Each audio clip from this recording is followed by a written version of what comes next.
welcome to my channel, and congratulations if you've found this channel, because it's the smallest self-help channel on YouTube.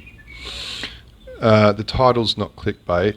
Today I'm going to tell you the story of what I consider to be one of the worst breakups I've ever heard of or encountered. And as much as I wish I could say it was a story from a reader or a viewer, it's not. It's my own story, and I have my own feelings and stuff I have to deal with over it. It's not a video that I really wanted to do, but I figured maybe it'll help somebody, and interesting to see. So let's go for a walk and I'll tell you the story of the worst breakup ever.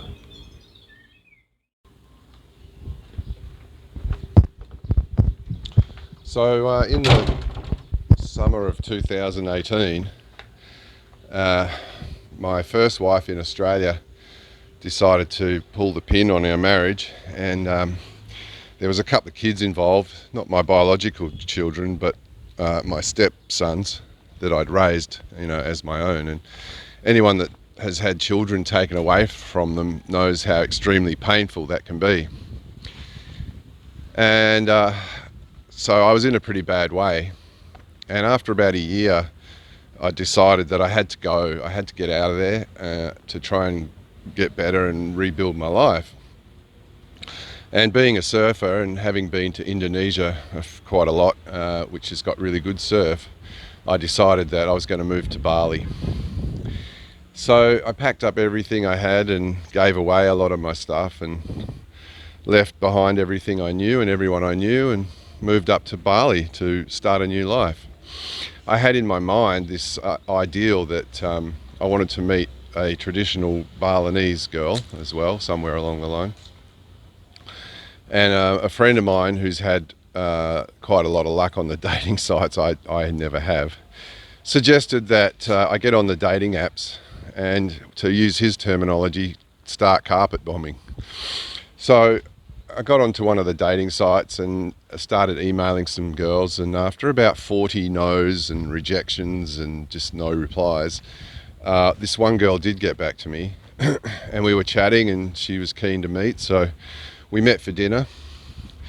My first initial thought was that she wasn't really my type, like she was sweet enough, but she just wasn't really what I was looking for. Plus she wasn't Balinese, she was Javanese. But she was really into me, she really liked me, and like I said, she was really sweet.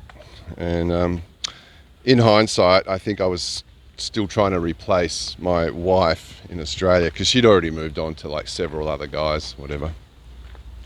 So after a while, our relationship formed and we kept seeing each other, and that was all going okay. She started on about wanting to get married because being Muslim, it's very important in their culture, in their religion. Like, we weren't even supposed to be seeing each other unless we were married. But I just didn't really want to do that, because I'd just come out of a marriage, and like I said, she wasn't really my type. But I sort of thought maybe I could nurture the love that I had for her and grow that love. And she was really, really attached to me, which I tried to downplay, because you really shouldn't make someone your whole world. And then in March 2020, I had to leave the country and go back to Australia to do a little bit of work and get my visa renewed and all of that. That was right when the whole COVID thing happened, and they shut everything down. So I ended up getting stuck in Australia for 7 months, living in a tent in the middle of winter. So that wasn't a lot of fun.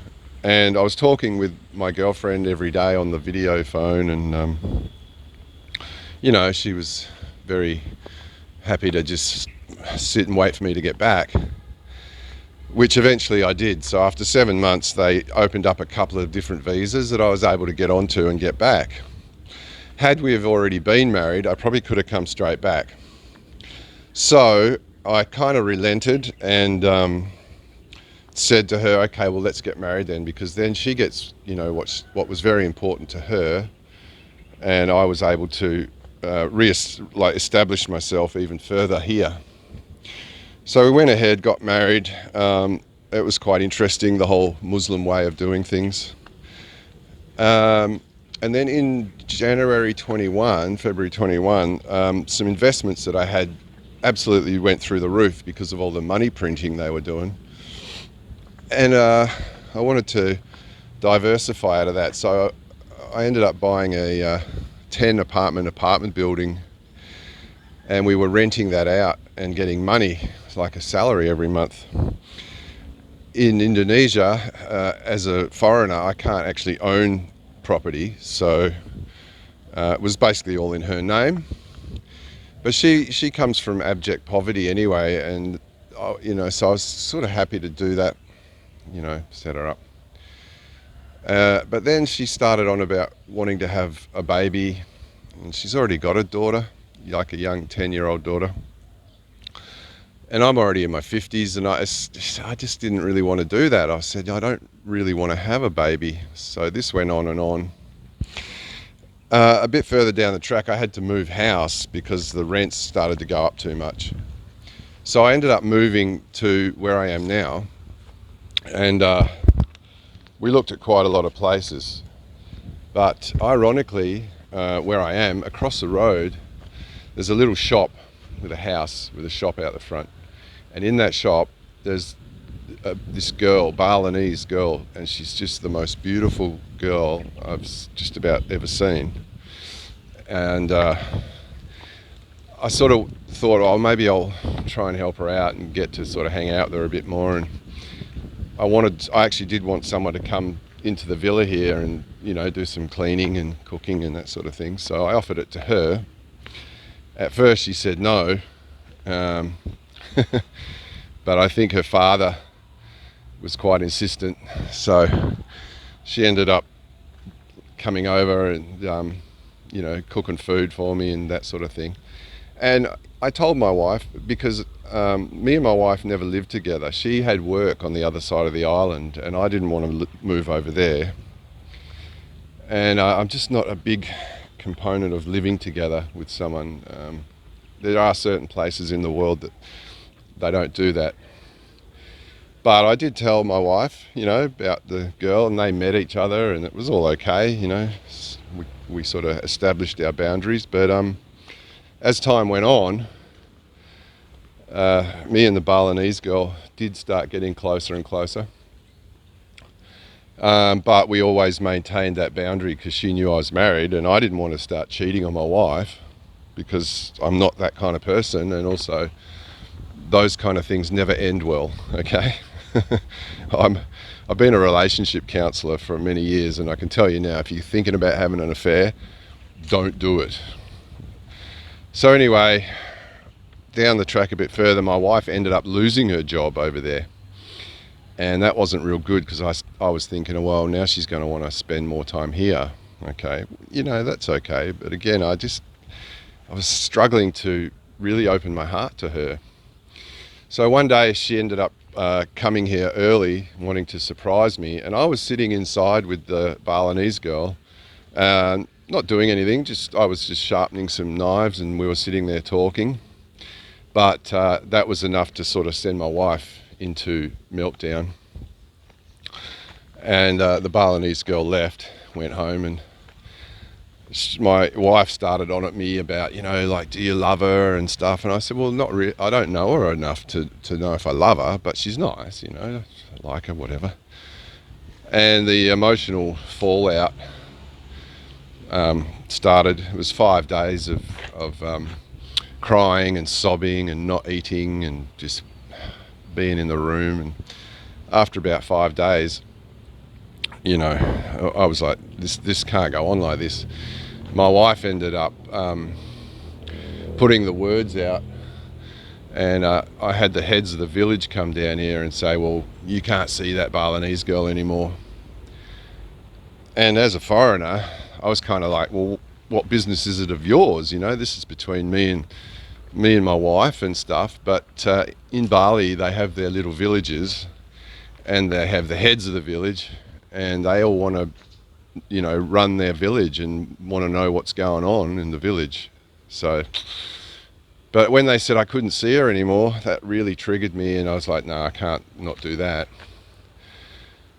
My wife was asking me if she could have her number, and I said, no, just leave her alone. And the Balinese girl asked me also, can I get your wife's number? And I was like, no, you stay over there and you stay over there. But somewhere in all the melee, they did swap numbers, and this started up this little WhatsApp war, which is what I was trying to avoid in the first place, because I knew it was only going to make things worse as we tried to work out what we were going to do. So after about 5 days, I said to my wife, maybe you should just go home for a little while, because we can't just stay here and not sleep and eat and cry and sob and do all of that stuff. She didn't want to go, of course, but I got one of her friends to come around with a car and help her pack up a bit of her stuff. And I said, look, if you don't go, I'll go. So I went to another homestay for a while, and then I called the villa owner here and said, have they gone yet? And he looked over and he said, yeah, the car's gone. So I said, well, I'll come back. So I came back and the car was gone, but my wife was still here in the room. I was like, oh man. But eventually she said, okay, well, 9 o'clock tonight, my friend's going to come back and I'll go. I was like, okay. She was crying and clinging on to me and saying things like, I've really got to try and save my little family, and stuff that still sticks with me and haunts me to this day. So 9 o'clock came, her friend came and took her, and I put her in the car, and we were staring at each other as they went, and yeah, both crying. But it was basically, we knew that the relationship was in a lot of trouble. So in the meantime, the Balinese girl had kind of run off, because also around the village, the word had got out, and she was feeling really bad that it was her fault. And I was trying to say to her, it's not your fault. I'm the one making these choices. But she'd basically run off. And so I was sitting there with nothing. But after a while, we started communicating again, and she ended up coming back slowly, and we started to hang out a bit. Still not doing anything, because I'm still married and only just separated. So that started to go on, and then one day I got back here and I got all these messages on my WhatsApp from mutual friends saying that your wife's walked out into the traffic, been hit by a car, and she's gone to hospital. I'm like, what the hell? So I called my friends and they said, we're on our way over there to try and find out where she is, because the people that sent the message from my wife's phone didn't say which hospital she was in. So I said to them, okay, well, you go there, I'll stay here. And I started calling doctors' offices and hospitals and stuff, trying to find out where she is and how she is. But my friends went to the police station, they went to several hospitals. No one knew anything, and we couldn't find her. So after about 3-4 hours, I said to my friends, well, you might as well just come home, because there's nothing we can do now. So they came back, and I ended up just falling on the floor, just sobbing, just going, not like this, because I didn't know if she was in a coma, is she in a wheelchair, what the hell's happened? That was really stressful. So up to that point, she's lost her job, she's losing her husband, and now she's been hit by a car and gone to hospital. After about 3 days, she did reply to my messages, because she wasn't answering her phone or anything, and said, I'm out of hospital and I'm staying with a friend. And I said, well, thank God for that. Thanks for letting us know, because we're all so worried, no one knew what was going on. She was generally okay. I think her foot had gone under the wheel and she tore her ankle, or fractured it maybe, but so she couldn't really walk. Generally she was okay. And so me and her friend were sort of saying, like, now's maybe a good time to go to Java and be with your family and your daughter, because her daughter lives over there, right? That's kind of common here in these countries, when the parent will leave the daughter with the family and they have to go where the work is and they send money back. But she had the apartment building, so she didn't need to work. She was set up financially. And so we were saying to her, maybe now's a good time to go to Java, spend some time with your family and your daughter. She didn't really want to go because she was still hanging on to the hope that I was going to change my mind and say, well, come back and let's carry on, whatever. But obviously at this stage it was going to be pretty difficult. And my girlfriend was coming and going and still getting messages from my wife. So I eventually got her to block her. And I said, like, just block her number, because those messages are only going to be bad and upsetting and whatever. So still nothing was going on at this stage, but she was coming over and we were in contact, and I kept trying to say to my wife, like, if you need anything, just let me know, because I still care about you and I just want to hope that you're okay. Now, is that something for me, like, I need you to be okay so I can be okay? Something to think about. Anyway, New Year's Eve came along and I haven't drunk alcohol for 10 plus years, but with all this stress going on, I was like, I've had enough. I'm going to go down to the beach club and just drink some beers. About 8 o'clock, the Balinese girl started texting me again about how upset she is and, the people gossiping and blah, blah, blah. So I said, look, just put on some nice clothes and let's go down to the beach for the night. Just forget about everything. And I half expected her to say no, but she said, okay. So I'm like, okay. So she got dressed and sent me a message. I picked her up on the bike and we went down to the beach club. They had a stage set up and there was a lot of people there. So we started drinking and we drank quite a bit. We were having a good night. And she went for a dance on the dance floor and I was sitting there looking out over the ocean, just reflecting on this pattern that I keep repeating in my life. I'm like, you keep chasing these emotionally unavailable, women. And here I am doing it again. I also looked up something online called limerence, which is a very, very strong pull towards perhaps a love that can't be. You know what I mean? Maybe it's the fact that it's somewhat unattainable that makes it more pulling.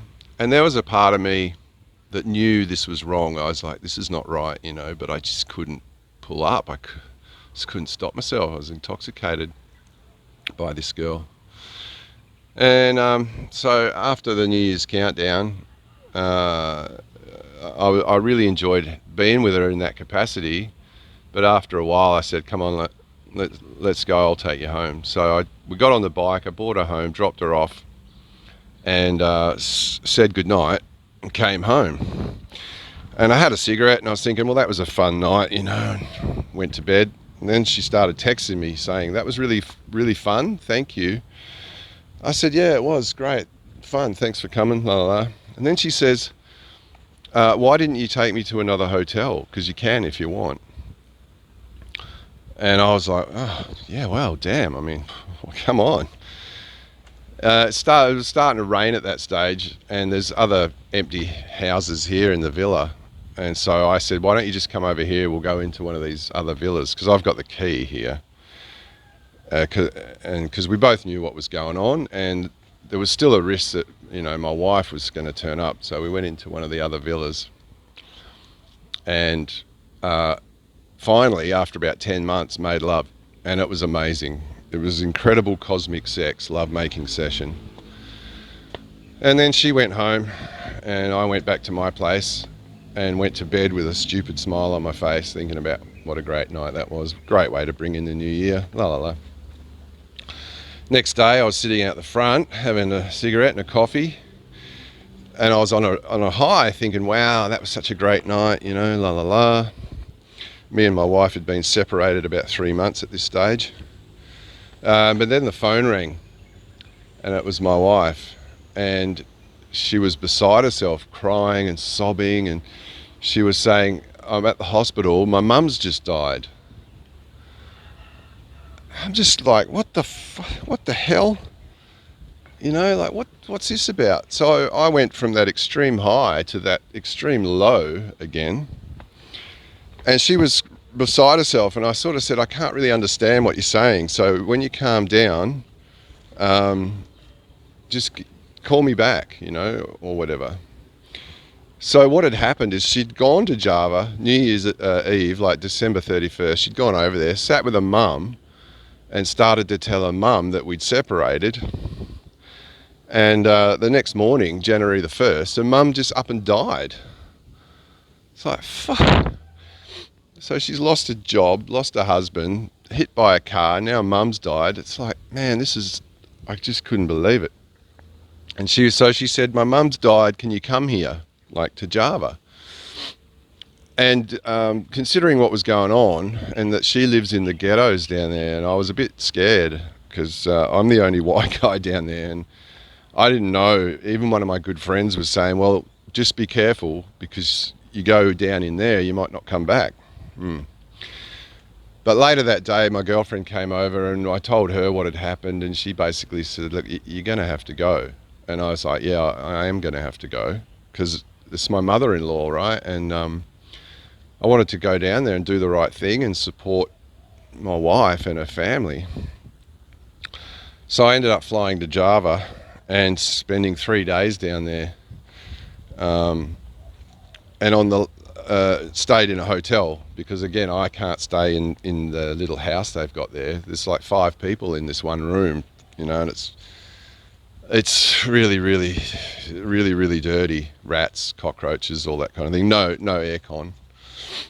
So I stayed in a hotel close to them. On the last night, my wife stayed with me, and I had this thing that I didn't want to have sex with her because I just didn't think that was the right thing to do, considering what was going on. But that morning, she went so hard on me that we ended up having sex. It's like, well, okay, whatever. And then her and her brother picked me up, and we were going to go to the airport. On the way to the airport, we went to the cemetery because they don't have morgues or anything. They basically bury them straight away. And it was belting rain, and the rain had washed a lot of the mud off the grave site. And so there I am, sitting in deepest, darkest Java in a cemetery, watching my wife's father rebury his wife with a rusty little shovel while my wife cries over the grave. I was just sitting there going, this is really surreal. Like, it was one of the hardest things I've ever been through. It was just incredible. After we'd done that, we continued on to the airport. And on the way to the airport, my wife and her brother brought out this little cake which said, "Happy 3 years anniversary." I'm like, oh my God, Anyway, I took the cake. They dropped me at the airport, and I flew back to Bali. I started seeing my girlfriend again, and that continued on. About 10 days later, I started to get a real sore down in my genitals, right? And it got worse, and it got to the point where I had to go to the hospital, and it ended up that I'd contracted gonorrhea. And obviously from my girlfriend, because I'd been with my wife for 4.5 years with no problems. So I had to talk to my girlfriend about that, and again she was like, "Oh, this is all my fault, la la la," and doing a little runaway thing. And I said, "No, listen, we're going to have to go and sort this out. We're going to have to do it together." So I ended up taking her to the hospital, and we got antibiotics and thankfully treated it. But then there was the other issue that I'm going to now have to tell my wife, okay? Because if you have a sexual transmitted disease and you have sex with someone, you've got to tell them. And so the next day, my wife ended up ringing up, and I had to tell her. I said, look, I on New Year's Eve I slept with this girl, and she was upset, because it was another nail in the coffin, basically. And so I thought, well, she's already really upset. It's now or never. So I told her, I said, and I got gonorrhea, and so you're going to have to go and get tested as well. At first, she didn't believe me because she thought I was just trying to put her off. But I said, no, you need to go and do this. And so after that, she started texting my girlfriend from a different number, and the WhatsApp war resumed. Okay, yeah, like abuse going left and right. Not long after that, and you know, my wife was threatening to put us in jail. I was thinking, well, how do you do that? Like, why, how? So after a little bit of research, I discovered that under Islamic law, even though we're separated, we're still married, and so it's adultery, and that's punishable by jail. So she's going, I'm going to put you and your girlfriend in jail, and man, my stress levels went through the roof. Like, I could go to jail in a foreign country. That's just great. So I had to engage a lawyer, and he showed me how to, you know, avoid that. And it would be a whole process anyway. It's not like they can just come straight over and lock you up. And it may have been just a threat to try and get me to come back or whatever. And she was obviously, obviously upset, traumatized by this whole thing that, you know. So anyway, I told my girlfriend, just keep blocking those numbers, whatever. But then I started getting all these different kind of diseases, you know, like we treated the gonorrhea, but then I was getting like bacterial diseases, skin diseases, viruses. It was really nasty, and I was going in and out of hospital. And being in Bali, you know, this theory came up that maybe it was black magic from my soon-to-be ex-wife and her dead mother. And I don't really subscribe to that thing, but the thing is, I live on an island full of people that do. And it just got to that point where it's like, well, we don't know what's going on. You know, every time I go to hospital and fix one thing, something else pops up. So my girlfriend and some of the other village women took me down to the river down there, and brought these little offerings and did this black magic ceremony. And you know, like, it was really interesting. I had to sit in the river and get black sand rubbed over me. And then I had to throw my clothes in the water, in the ocean, which I wasn't really stoked about, because, you know, more rubbish in the ocean. And it didn't really work anyway. But it got to the point where I was like, I have to go back to Australia to get this sorted out. So I ended up flying back to Australia. I went to one medical centre who said, we don't know what's going on. And I thought, oh, that's great. They're going to name a disease after me. Then I went to another doctor, and we did all blood tests, skin tests, swab tests, and they picked up on this thing called Pseudomonas aeruginosa. And it can be a life-threatening bacteria that just keeps eating into your blood and your skin unless you treat it. So I had to get some antibiotics to treat that, and I had to have surgery to cut out as much as I could.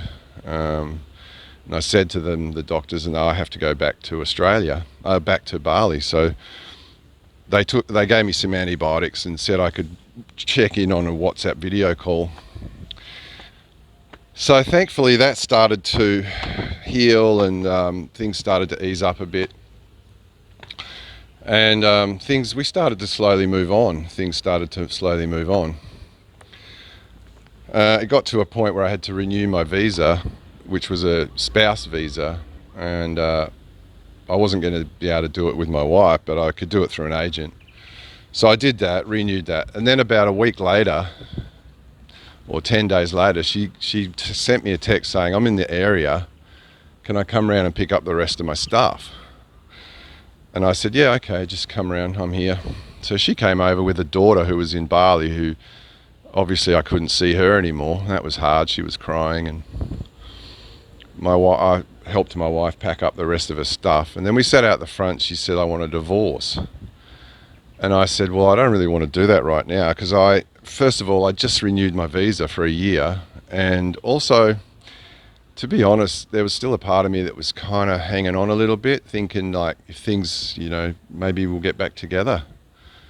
Who knows, like, we don't need to get divorced straight away." But she was very adamant, and she said, "If you don't do it, I'm going to do it." So she ended up pushing it through. I gave her the apartment building because that sets her up for life, and it's in her name anyway. And I just didn't want to go through the whole contesting all of that stuff. And we are now slowly moving on with our lives. I think she's doing a lot better now. I think she's actually met someone else.